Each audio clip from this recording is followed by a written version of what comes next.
नमस्कार, prime debate देख रहे हैं आप। आपके साथ मैं हूं दीपक व्यास। एक्शन पर रिएक्शन की चर्चाएं आपने अक्सर सुनी होगी, लेकिन सियासत में बयानबाजियों से आगे बढ़कर प्रदर्शन में भी ऐसा होना शुरू हो चुका है।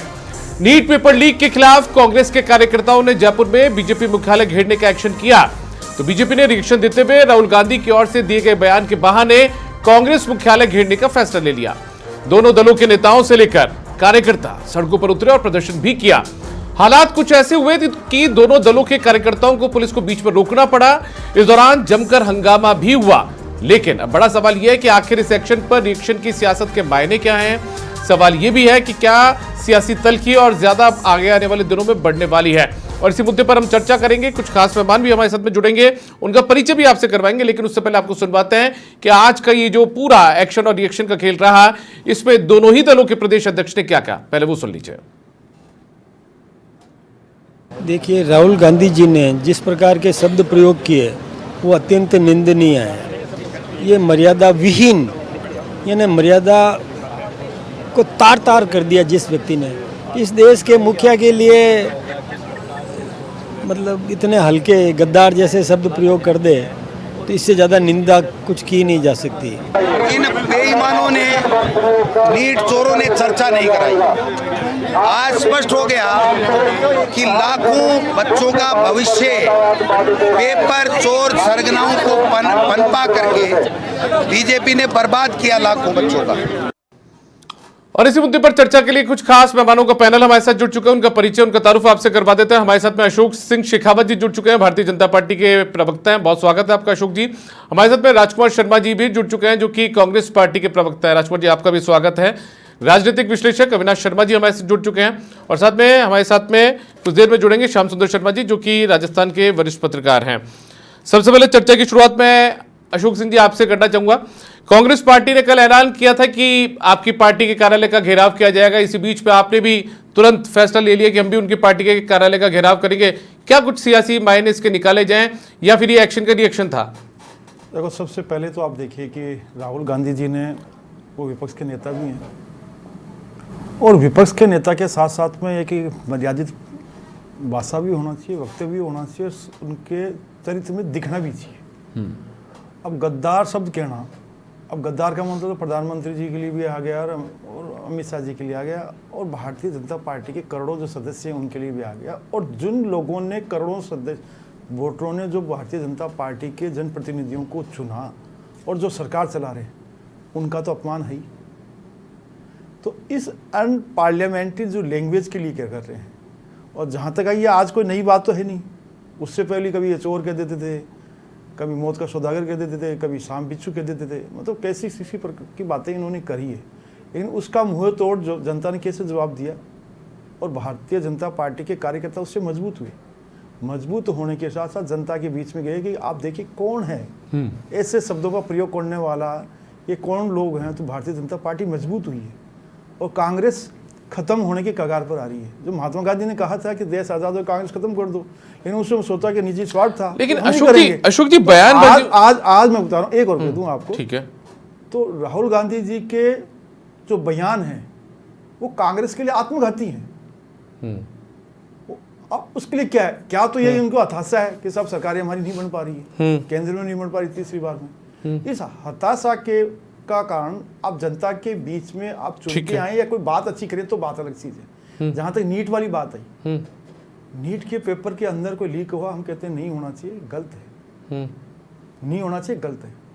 लेकिन कांग्रेस के समय और राजस्थान में आपने देखा तो मानते नहीं थे लीक हुआ है क्या, ये तो तिजोरियां भर रहे थे उन लोगों से। और जब बीजेपी गवर्नमेंट आती है, वजनलाल जी की सरकार आती है, वो कह रहे हैं कि मंत्री का इस्तीफा दिलवा दीजिए ना।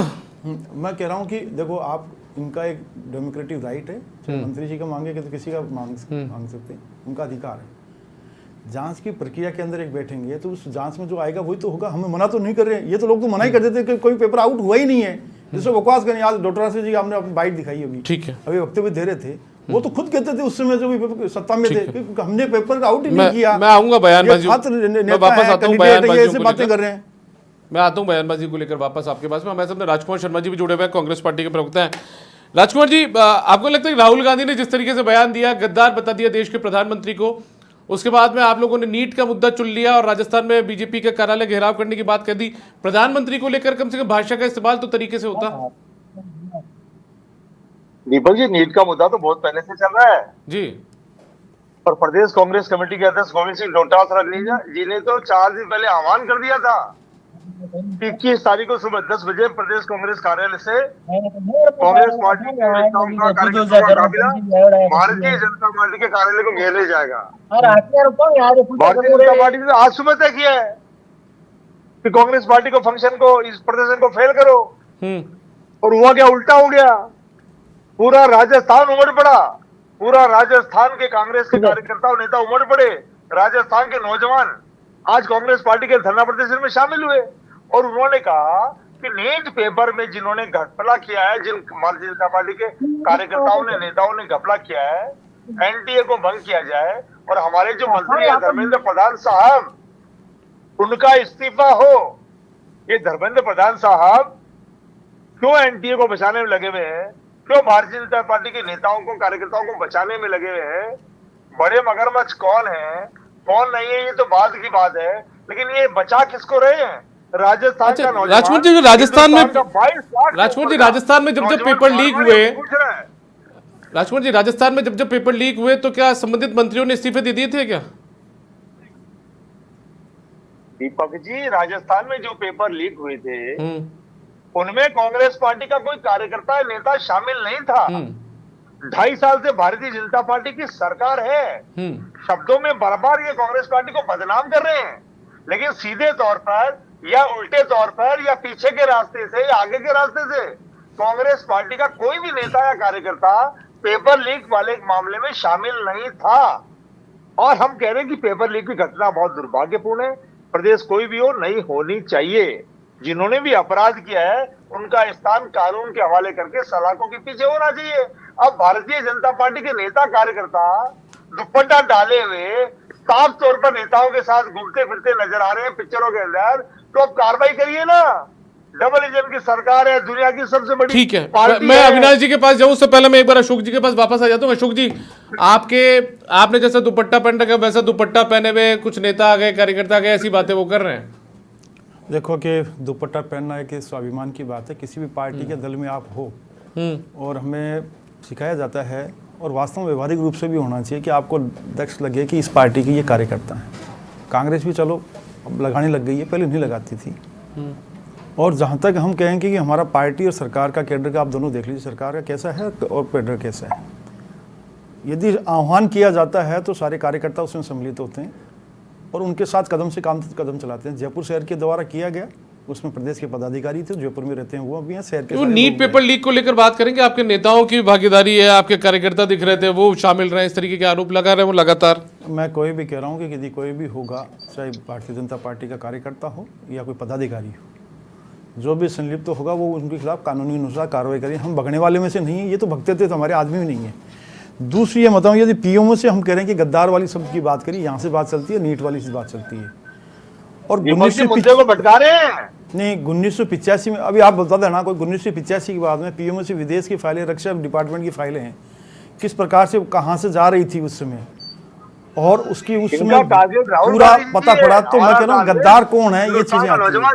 और बाबा साहब अम्बेडकर का यदि आप अपमान करते हैं, उनके खिलाफ किस प्रकार से आप उस समय के, तो कौन सी पार्टी गद्दार है? ठीक। और इमरजेंसी थोपने वाले कौन गद्दार हैं क्या नहीं, ये सब जनता जानती है। सीआई से किस प्रकार से फंड लिया गया और किस प्रकार से इसका यूज में लिया गया, और उस समय तत्कालीन जो प्रधानमंत्री थे कांग्रेस के, उनके किस प्रकार से वहाँ पैसे आए गए, तो ये चीज़ें तो सारी पता है कि कौन गद्दार है। पहली बात तो ये। दूसरी ये कहें कि हम बात करें राजस्थान के परिप्रेक्ष्य में, हम बात करें, प्रदर्शन करना सबका राइट है, चाहे भारतीय जनता पार्टी, हम चाहे दोनों जगह सरकार है। वो नीट पेपर लीक मामले को लेकर बोल रहे हैं सर कि आपके कुछ नेताओं की भागीदारी थी, मंत्री जो है केंद्रीय मंत्री वो बचाने की कोशिश कर रहे हैं। मैं कह रहा हूँ कोई किसी को, ये भारतीय जनता पार्टी की सरकार है, कोई किसी को नहीं बचाएगा। जो होगा वो दोषी जाएगा। बचाने का काम तो आप लोगों ने किया था, जो आप तो यही कहते थे सब पेपर लीक ही नहीं हुआ है, और बाद में पेपर लीक की जाँच किसने कराई? आदरणीय भजनलाल जी जो मुख्यमंत्री आज, उन्होंने करवाई ना। उन्होंने कहा कि हम जीरो टॉलरेंस की नीति को अपनाएंगे और उसके अनुसार ही हम कार्रवाई करेंगे। किसी को मतलब बेवजह नहीं आप पहुंचाएंगे। ये कह रहे हैं कि नीट पेपर लीक मामले में बीजेपी के जो कार्यकर्ताओं की तस्वीरें पेश की जा रही है, बताया जा रहा है कि वो कार्यकर्ता वो नहीं है भारतीय जनता पार्टी के कार्यकर्ता। मैं कह रहा हूँ कि देखो बड़ी सारी पार्टी है, करोड़ों उसके सदस्य हैं। कल राहुल गांधी जी की रैली के अंदर या किसी रैली के अंदर वो एक स्ट्रीट सीटर था जो मोटरसाइकिल को चला करके उनको पीछे बिठा के चला रहा था, वो ले गया किसी को, और राहुल गांधी को पता थोड़ी था ये है या नहीं है। वो तो स्थानीय इकाई का था कि दोस्त कि तुम जैसे लोगों को क्यों लेके आ रहे हो वहाँ पर। अब किसी की फोटो कहीं सम्मिलित हो गई है, कोई दुपट्टा पहन लिया गया है तो वो है, लेकिन कानून के अनुसार उनके खिलाफ कोई कार्रवाई हुई है, नहीं कि उनको कोई संरक्षण दिया जाएगा, ये नहीं है। और जो आप ये कह रहे हैं कि साहब उससे हो गया है, तो वो है जो गलत है। ठीक है, चाहे कैसा भी बड़ा पदाधिकारी हो रहा हो चलिए, या कोई भी ठीक, किसी प्रकार की सरकार ठीक में है, सम्मिलित रहा हो। ठीक है। अविनाश जी, मैं आपसे रिएक्शन जानना चाहूंगा इस एक्शन के रिएक्शन की। देखिए दीपक जी, निश्चित तौर पर ये जो घटना घटी है नीट पेपर लीक होना, तो निश्चित तौर पर सरकार इसके खिलाफ, क्योंकि ये सिर्फ मुद्दा राजस्थान का ही नहीं है, अपितु पूरे देश के युवाओं का भविष्य का एक सपना था जो कहीं ना कहीं चूक से बिगड़ा। और बहुत से युवा ऐसे थे जिनको बहुत हताशा का भी सामना करना पड़ा। लेकिन निश्चित तौर पर इस मुद्दे पे भी कांग्रेस का इस प्रकार से राजनीति करना, और जिस प्रकार से कांग्रेस अभी राजनीति कर रही है कि ये करेंगे वो करेंगे, कांग्रेस खुद अपने ग्रेबा में झांक करके देखे कि देखिए जो कार्रवाई, नीट का पेपर अगर लीक हुआ है तो उसके खिलाफ केंद्र सरकार ने तुरंत एक्शन लेकर के और अपराधियों को पकड़ने तक का काम किया, जिसके तहत तमिलनाडु, चेन्नई या पता नहीं कहां से जुड़ रहे हैं अभी, और भी जुड़ेंगे, और राजस्थान के सीकर से भी इसका नाम संबंधित आया है। तो अभी इसका खुलासा होना बाकी है। निश्चित तौर पर जो घटना घटी है वो बहुत ही निंदनीय है, लेकिन घटना घटने के बाद तुरंत प्रभाव से कार्रवाई करना वो एक बहुत सराहनीय कदम है, पहली बार। और जिस प्रकार से हमारे बड़े भाई राजकुमार जी भी काफी ये कह रहे हैं कि आप इस मुद्दे पे भी युवाओं को भी बरगलाने भटकाने का जो एक काम है, ठीक है पेपर हुआ है, मैं मानता हूं और मैं कह भी रहा हूं बहुत निंदनीय है, लेकिन आपके शासनकाल में जो कितने पेपर लीक हुए थे उसके बारे में शायद ये नहीं बता पाएंगे, और कितने मंत्रियों ने इस्तीफे दिए या जो भी जिम्मेदार व्यक्ति थे उन पे खिलाफ क्या कार्रवाई हुई वो ये नहीं बता पाएंगे। लेकिन युवाओं से मैं आपके चैनल के माध्यम से और आपके माध्यम से भी मैं युवाओं से ये अपील करना चाहता हूं, निश्चित तौर पर कहीं ना कहीं किसी की वजह से ये जो भी घटनाक्रम हुआ है इस पे सख्त से सख्त एक्शन लिया जाएगा, अपराधियों को पकड़ा जाएगा, कड़ी से कड़ी सजा मिलेगी, और भविष्य में ऐसा ना हो दोबारा, उसकी पुनरावृत्ति ना हो तो उस पे कार्रवाई होगी। ठीक है, मैं श्याम सुंदर शर्मा जी आपका भी बहुत स्वागत करता हूं। सर श्याम जी, मैं आपसे सर जानना चाहता हूं कि जिस तरीके से नीट पेपर लीक का मामला सामने आया, उसके ठीक बाद में राहुल गांधी का ये बयान आ जाना कहीं ना कहीं बीजेपी के लिए फायदे का सौदा साबित हो गया पूरे मुद्दे को बचने के लिए एक तरीके से। दीपक जी, राजनीति ज्यादा हो रही है। दोनों ही दल अपने अपने वोटों को पक्का करने के लिए जिस तरह की प्रवृत्ति अपना रहे हैं वो देश के लिए हित में नहीं कही जा सकती। देखिए, राहुल गांधी ने जिस प्रकार का बयान अपने वोटों की राजनीति के लिए दिया, रायबरेली में दिया।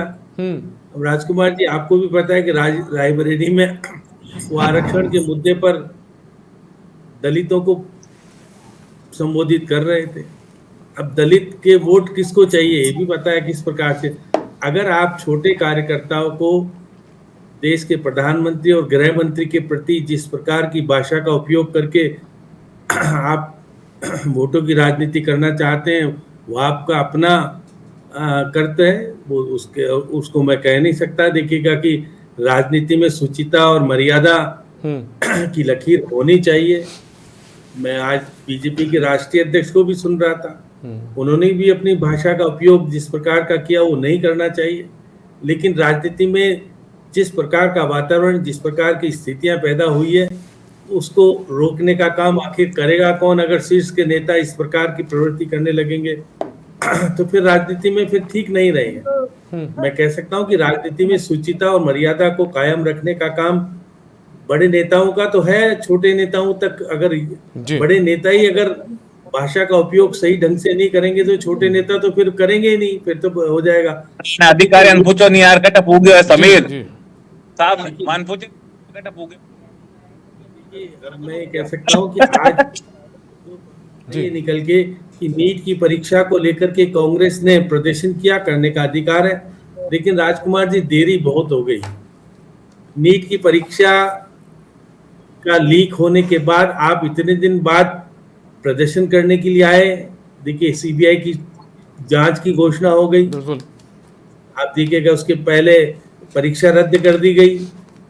अब आप किस मांग को लेकर के आप करोगे? न्यायिक मांग क्या? आपने 17 पेपर जो राजस्थान में लीक हुए थे, किसी भी न्यायिक मांग करी थी क्या घोषणा? आपने तो भर्ती रद्द हो गई, सुप्रीम कोर्ट ने जब कहा, जब रद्द की गई। आपने तो एसआई की भर्ती रद्द करने की। ठीक है सर, मैं वापस आता हूं सर आपके पास, मैं वापस आता हूं। राजकुमार जी, आपको लगता है कांग्रेस पार्टी के नेता सेल्फ गोल करने में एक्सपर्ट हो चुके हैं? नीट के मुद्दे पर आप अच्छे खासे तरीके से सरकार को घेरने की कोशिश में जुटे थे, इसी बीच में राहुल गांधी एक बयान दे देते हैं और बीजेपी को बैठे बैठे एक मुद्दा दे देते हैं आप लोग, और इसमें आप ही के खिलाफ, आपकी पार्टी के खिलाफ पूरे देश भर में आंदोलन चल रहे हैं, प्रदर्शन चल रहे हैं। इससे पहले नाम गिनाने की जरूरत नहीं है मणिशंकर अय्यर से लेकर दूसरे तमाम नेताओं की। दीपक जी, भारतीय जनता पार्टी विकास करने की बजाय कांग्रेस पार्टी के नेता क्या बयान दे रहे हैं, कहां बयान दे रहे हैं, क्या संदर्भ है उनके बयान का, उसको तोड़ने मरोड़ने का लगातार काम कर रही है। ये भारतीय जनता पार्टी की सरकार है, 12 साल से देश के प्रधानमंत्री हैं भारतीय जनता पार्टी के। उनकी जिम्मेदारी बनती है कि ये इस तरह के बयानों पर ध्यान देने की बजाय वो हिंदुस्तान को मजबूत करें, मुद्दों को भटकाने। राजकुमार जी, ये कैसी बात होगी? राजकुमार जी, ये कैसी बात होगी? देश के प्रधानमंत्री को कोई गद्दार कह दे, देश के गृह मंत्री को गद्दार कह दे, और आप कह रहे हैं कि ध्यान ना दे। दर्द को बयां करते हैं। लेकिन भारतीय जनता पार्टी लगातार अटैक सुबह से लेकर रात तक कांग्रेस पार्टी और राहुल गांधी पर करती है। हम इतना कहना चाहते हैं देश के प्रधानमंत्री को, भारतीय जनता पार्टी को, दुनिया की सबसे बड़ी पार्टी को, दुनिया के सबसे बड़े नेता को निवेदन करना चाहते हैं, ये भारत देश हम सबका है, उसकी सेवा करिए। हिंदुस्तान के मतदाताओं ने आपको सेवा करने के लिए सीट पे बैठाया है, ना कि कांग्रेस पार्टी को। अरे राजकुमार जी, आप इतना सम्मान कर रहे हैं, राहुल गांधी सम्मान क्यों नहीं करते? राजकुमार जी, आप कांग्रेस पार्टी के प्रवक्ता होने के नाते तो प्रधानमंत्री के लिए इतना सम्मान कर रहे हैं, प्रधानमंत्री के प्रति, देश के सर्वोच्च नेता हैं, राष्ट्र के बड़े बड़े नेता हैं, लेकिन राहुल गांधी सम्मान नहीं कर रहे उनका, गद्दार बता रहे हैं। ये कैसी भाषा सर? राहुल गांधी जी भी कहते हैं ये भारतीय जनता पार्टी दुनिया की सबसे बड़ी पार्टी अपने आप को बताती है। देश के प्रधानमंत्री दुनिया के सबसे बड़े अपने अरे सर, लेकिन गद्दार बता देना कहां तक ठीक है? राजकुमार जी, गद्दार बता देना कहां तक ठीक है? राहुल गांधी भी बार बार यही कर रहे हैं, स्वयं वो अपने आप को वर्ल्ड का सबसे बड़ा नेता, सबसे बड़ी पार्टी, सब कुछ है। आप देखिए राजकुमार जी, मेरी बात का जवाब नहीं दे रहे। मैं कह रहा हूँ ये भाषा कहां तक ठीक है? सेवा तो करिए। पेट्रोल डीजल गैस मिल नहीं रहा है, सोना मत खरीदो, ये मत करो, वो मत करो, देश से सच्चाई छुपा रहे हैं। मैं जो पूछ रहा हूँ आप उस पर, फिर नोटबंदी में छुपाई थी। राजकुमार जी, गद्दार कहना ठीक है क्या देश के प्रधानमंत्री को?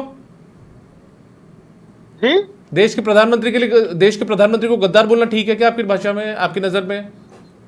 हाँ या ना? दीपक जी, राहुल गांधी सर मुझे सर छोटा सा हाँ या ना में बता दीजिए ना। वो बयान किया है सर, हाँ या ना? मैंने क्या कहा? राहुल गांधी जी लगातार हिंदुस्तान के एलओपी नेता होने के कारण हिंदुस्तान के लोगों का दर्द चैनल्स पर और भाषणों में लगातार बयां करते रहते हैं। मैं जो बात करूं आप उस बात का जवाब नहीं दे रहे हैं। ठीक है, मैं वापस आऊंगा सर। देखिए वक्त की कमी है। अशोक जी, आपको लगता है आप लोगों को बैठे बैठे मुद्दा मिल जाता है? नीट के पेपर लीक मामले को लेकर आप लोगों को घेर सकती थी कांग्रेस पार्टी, घेरने की कोशिश भी कर रही थी, लेकिन इसी बीच में राहुल गांधी का ये बयान, इससे पहले मणिशंकर अय्यर के बयानों की तो एक लंबी फहरिस्त है। देखो व्यास जी, आप देखिए कि किस प्रकार से कोई भी बयान दिए जाए, और राजनीतिक पार्टी चाहे हमारी हो या कांग्रेस हो, कोई अन्य दल हो, यदि हमारी पार्टी के लिए, भाजपा के लिए कोई कहेगा तो उसका जवाब तो देंगे। और जो भी आप, राहुल गांधी एक सम्मानित नेता हैं उस पार्टी के, ठीक है, यदि आप इस प्रकार के शब्दों का प्रयोग, गद्दार जैसे शब्दों का प्रयोग करेंगे, तो क्या भारतीय जनता पार्टी जन जागरण अभियान नहीं करेगी क्या? लोगों को नहीं बताएगी क्या कि साहब हम कैसे गद्दार हैं, आप लोगों ने हमें वोट दिया है? अब बोले कि ये अधिकार भी नहीं है आपको, हम तो बोले तो ठीक है, आप तो चुपचाप मौन होकर स्वीकार कर लो। आप तो मौन स्वीकृति नहीं कर सकती भारतीय जनता पार्टी, कोई दूसरा भी दल भी नहीं कर सकता। तो आपके नेता भी पीछे तो नहीं रहे बयान देने में, उल्टे सीधे बयान देने में? मैं कह रहा हूँ कि कोई, मनमोहन सिंह प्रधानमंत्री थे, उनको क्या कहते थे आप लोगों, तो सबको ही पता है। मैं कह रहा हूँ कि वो चरितार्थ होता था, किस प्रकार से वो मौन रहते थे। और सोनिया गांधी को लेकर जो बयान दिए वो, मैं कह रहा हूँ कि किस प्रकार से मौन रहते थे, कौन पीछे से कौन चला रहा था, तो वो वक्तव्य उस संदर्भ में दिए गए थे। हर चीज़ का भी हमने कोई कहा होगा तो कोई न कोई संदर्भ होगा। आपने ये कहा तो आपने कितनी बार इनसे पूछा कि राजकुमार जी बता दीजिए गद्दार किस कारण से, बोलने का संदर्भ बता किसका कारण से, इन्होंने एक नहीं कहा। हमने कहा कि यदि हमारे पार्टी के सर्वोच्च नेताओं को कहा जाता है और भारतीय जनता करोड़ों कार्यकर्ताओं को अपमान होता है तो भारतीय जनता पार्टी सड़कों पर भी आएगी और एक सांकेतिक रूप से हम प्रदर्शन करेंगे। चलिए सर, हमारे पास वक्त की कमी है। संदर्भ होता है क्या? अविनाश जी, आपकी आखिरी टिप्पणी, आप कुछ कहना भी चाह रहे थे?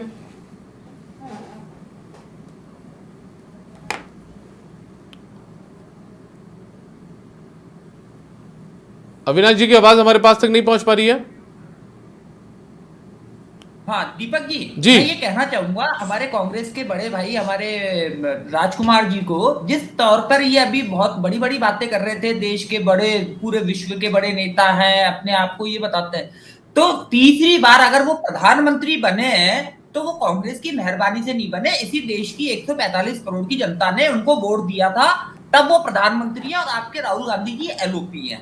पहली बात तो बार बार इस संदर्भ में बात करना, और वो अभी वर्तमान में देश के प्रधानमंत्री हैं और 3 बार से लगातार प्रधानमंत्री हैं, तो इस प्रकार की बातें करना राजनीति पे इतना लो लेवल पे। और अभी हमारे बड़े भाई श्याम सुंदर जी भी कह रहे थे कि कांग्रेस ने बड़ी देर कर दी। जब इस पे सीबीआई इंक्वायरी हो गई, परीक्षा रद्द हो गई और सब कुछ इस पे हो चुका है, इसके बाद कांग्रेस का प्रदर्शन करने का क्या अधिकार? और देश के प्रधानमंत्री को आप गद्दार कह रहे हैं, गद्दार जैसी भाषा का प्रयोग करना कांग्रेस की मानसिकता जो इतने सालों से देश पे राज करती आई है। ठीक है अविनाश जी, हमें वक्त की कमी है, मैं एक बार श्याम जी के पास जाना चाहूंगा। श्याम जी, आपकी आखिरी टिप्पणी, भविष्य में ये जो एक दूसरे के कार्यालय घेराव के जो ऐलान किए जाते हैं, इनको किस तरीके से आप देखते हैं कि सियासी तलखी राजस्थान में और बढ़ेगी अब, क्योंकि चुनाव भी अब कुछ समय बाद है, आधा कार्यकाल पूरा होने को है? दीपक जी, निश्चित तौर पर राजनीति में शुचिता और मर्यादा की लकीर खींची जानी चाहिए। जिस तरह से अपमानित करने का सिलसिला जो चला है वो रोका जाना चाहिए किसी भी कीमत पर। जिस तरह से स्वार्थों की राजनीति होने लगी है, वोटों की राजनीति होने लगी है, उससे अहित होगा, हित तो होगा नहीं। राहुल गांधी प्रसिद्धि पालेंगे अपने कार्यकर्ताओं के बीच में, कह देंगे देखा मैं प्रधानमंत्री से डरता नहीं, मैं गृह मंत्री से डरता नहीं, लेकिन आप चौकीदार चोर कह करके न्यायालय में जाके माफी मांग के आते हैं, क्योंकि वहां पर आपको कोई चारा नहीं होता जेल करने का, आपको डर लगता है कि जेल कर दिया जाएगा। तो अब ये देखिए मुद्दा किस स्तर पर किस तरह से होगा, लेकिन आने वाले समय में जिस प्रकार की राजनीति हो रही है जी, उस पर सुचिता लाने का काम अगर बड़े लोग नहीं करेंगे तो फिर ये घटियापन तो बढ़ता जाएगा, जो चिंता का विषय है। अब देखिएगा, निश्चित रूप से विपक्ष को यह अधिकार है कि सरकार गलती करे तो आंदोलन भी करे, उसको बताने का काम भी करे, उसको कोई दिक्कत नहीं है। लेकिन जिस प्रकार से यूपी के चुनाव आ रहे हैं और यूपी के चुनाव या उत्तराखंड के चुनाव, पंजाब के चुनाव, अगर राजनीतिक तौर पर द्वेषतापूर्ण स्थिति पैदा करके आगे बढ़ना चाहेंगे तो किसी भी कीमत पे ठीक नहीं माना चाहिए। राजकुमार जी तो कह भी रहे ठीक है कि अगर राहुल गांधी जिस तरह के भाषा का उपयोग करके न्यायालय में माफी मांग करके आते हैं, अब आगे क्या होगा नहीं होगा ये तो राजनीति चलेगा। लेकिन राष्ट्रीय अध्यक्ष बीजेपी ने भी जो आज उसे भी ठीक नहीं कहा जा सकता। चलिए ठीक है, श्याम सुंदर शर्मा जी बहुत शुक्रिया, आप हमारे साथ जुड़े, साथ में अविनाश शर्मा जी, अशोक सिंह शेखावत जी और साथ में राजकुमार शर्मा जी, आप चारों का बहुत शुक्रिया इस चर्चा में हिस्सा लेने के लिए। तो कुल मिलाकर देखिए, जो शुचिता है वो राजनीति में रहनी चाहिए, यदि कहीं गिरावट हो रही है तो उसका ख्याल रखा जाना चाहिए, वापस से उस शुचिता को कायम किया जाना चाहिए। फिलहाल प्राइम डिबेट में इतना ही, इजाजत दीजिए, नमस्कार।